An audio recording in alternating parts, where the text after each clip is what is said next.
नमस्कार, पूर्वज रेसिपी मराठीमध्ये तुम्हा सर्वांचं खूप खूप खूप मनापासून स्वागत। आज आपण झटपट 5 मिनिटात बनवून तयार होणारा पोळीचा पिझ्झा कसा करायचा ते बघणार आहोत। अतिशय सुंदर होतो, बघू शकाल रंग टेक्स्चर अतिशय सुंदर येतं। झटपट बनवून तयार होतो, 5 मिनिटात बनवून तयार होतो। लहान मुलांना सुद्धा अगदीच हा पिझ्झा तुम्ही देऊ शकता। बघू शकाल इतका सुंदर होतो, क्रिस्पी होतो। जरूर अशा पद्धतीने हा पोळीचा पिझ्झा तुम्ही करून बघा, नक्कीच तुम्हाला आवडेल ह्याची 100% खात्री आहे।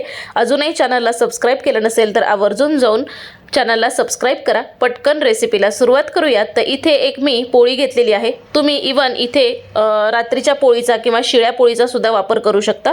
या पोळीवरती सुरुवातीला आपल्याला इथे मी टोमॅटो केचप 1 चमचा आणि रेड चिली सॉस 1 चमचा असं मिश्रण तयार करून घेतलेलं आहे। तर हे दोन्ही सॉस ह्याला लावून घेऊयात।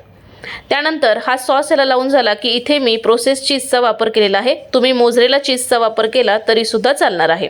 तर हे प्रोसेस चीज आपल्याला यावरती खिसून घालायचे मस्त। तर बघू शकाल संपूर्ण चीज यावरती खिसून घातलं। त्यानंतर यावरती मी कांदा लावून घेतेय। कांदा असा थोडासा चौकोनी आकारामध्ये मी कट करून घेतलाय।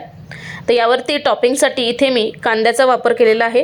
त्यानंतर टॉपिंगसाठी इथे मी शिमला मिरचीचा देखील वापर केलेला आहे। तर बघू शकाल चौकोनी चौकोनी अशा आकारामध्ये या शिमला मिरची यावरती लावून घेतेय। तुम्ही यामध्ये आवडीप्रमाणे भाज्या घातल्या तरी सुद्धा चालणार आहे। आता कांदा आणि शिमला मिरची घालून झाली की थोडंसं चीज परत यावरती खिसून घालायचं मस्त। तुम्हाला कितपत चीज आवडतं त्या हिशोबाने तुम्ही यावरती चीज घालू शकता। तर बघू शकाल किती टेम्पटिंग दिसतंय। आता यावरती साधारण अर्धा चमचा चिली फ्लेक्स घालतेय। त्यानंतर साधारण अर्धा चमचाच यावरती मिक्स्ड हर्ब्स घालतेय मस्त। एकदमच छान सुंदर टेस्ट येते।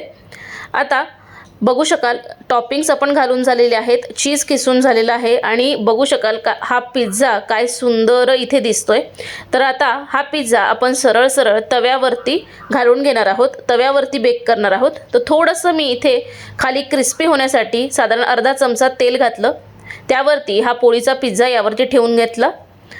आता यावरती झाकण ठेवायचं आणि मीडियम आचेवरती फक्त 5 मिनिटं आपल्याला हे व्यवस्थित शिजवून घ्यायचं जोपर्यंत चीज मेल्ट होत नाही। तर बघू शकाल छान असं चीज व्यवस्थित मेल्ट झालेलं आहे आणि इथे आपला पोळीचा पिझ्झा बनवून तयार झालेला आहे। रंग टेक्स्चर बघू शकाल काय सुरेख आलेला आहे, एकदम टेम्पटिंग दिसतोय। लहान मुलांना हा पिझ्झा नक्की तुम्ही द्या, त्यांना नक्की आवडेल याची 100% खात्री आहे आणि अगदी 5 मिनिटात बनवून तयार होतो। आता हा पिझ्झा बनवून झाला की एका प्लेटमध्ये मी काढून घेतेय। वा मस्त एकदमच सुंदर होतो, थिन क्रस्ट होतो आणि खालून छान असा कुरकुरीत देखील होतो मस्त। तर बघू शकाल हा पिझ्झा बनवून तयार झाला। आता आपण कट करून घेऊयात। वा जबरदस्त, इतका सुंदर सुवास येतो जेव्हा हा पिझ्झा आपण तव्यावरती घालतो ना, जेव्हा आपण बेक करतो तेव्हा अतिशय सुंदर सुवास येतो मस्त। तर बघू शकाल हा पिझ्झा व्यवस्थित मी कट करून घेतेय। वा जबरदस्त। आता हा पिझ्झा कट करून झालेला आहे आणि काय सुंदर दिसतोय बघू शकाल इथे तुम्ही। हे बघा यातला एक पीस देखील तुम्हाला मी दाखवते। वा मस्त, जरूर करून बघा आणि केल्यानंतर मला कमेंट करायला विसरू नका। अजूनही चॅनलला सबस्क्राइब केलं नसेल तर आवर्जून जाऊन पूर्वज रेसिपी मराठीला पटकन सबस्क्राइब करा, लाईक करा आणि शेअर करा। भेटूयात नेक्स्ट व्हिडिओमध्ये नवीन कोऱ्या अशाच सुंदर छान रेसिपी सोबत। तोपर्यंत बाय बाय।